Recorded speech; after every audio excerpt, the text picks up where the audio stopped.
What is minus 0? In relation to 0, minus 0 is in another dimension. How? Minus 0 is not your typical number. Minus 0 equals square root minus a. If you know a little bit math, you know that I equals the square root of minus 1.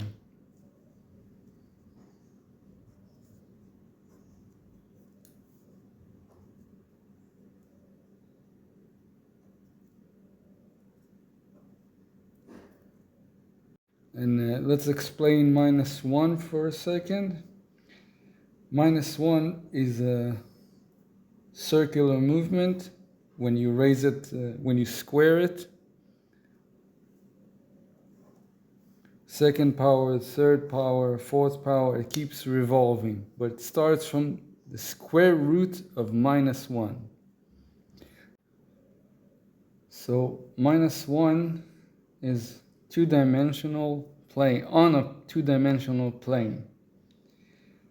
So we'll call it the imaginary plane.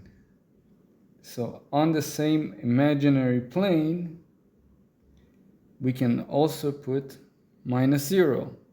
And minus 0 behaves quite differently than minus 1. Let's try and find minus 0. Let's try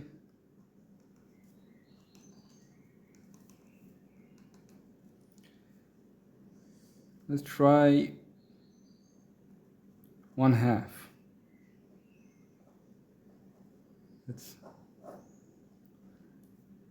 What happens when we square root 1/2? Square root 1/2 equals 0.7 and some more numbers. So it starts here. No, it doesn't start here. It started here and it moved here. So this is the distance. Right now this is the distance. But what happens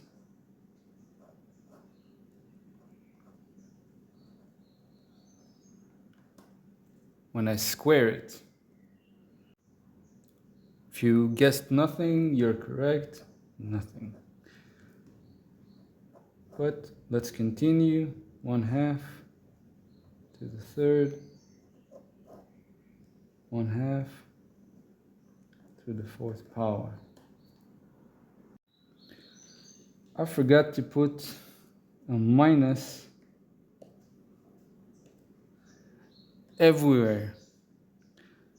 Do you think it makes a difference? Actually, yes, it makes a big difference whether this is a minus or a plus. Because the square root of minus 1/2 is still 0.7, so it's somewhere here. So we jumped from here to here. Let me write it quick so it won't fall over. So let me re-explain. Square root equals minus 7. We jumped from 1/2 to 0.7.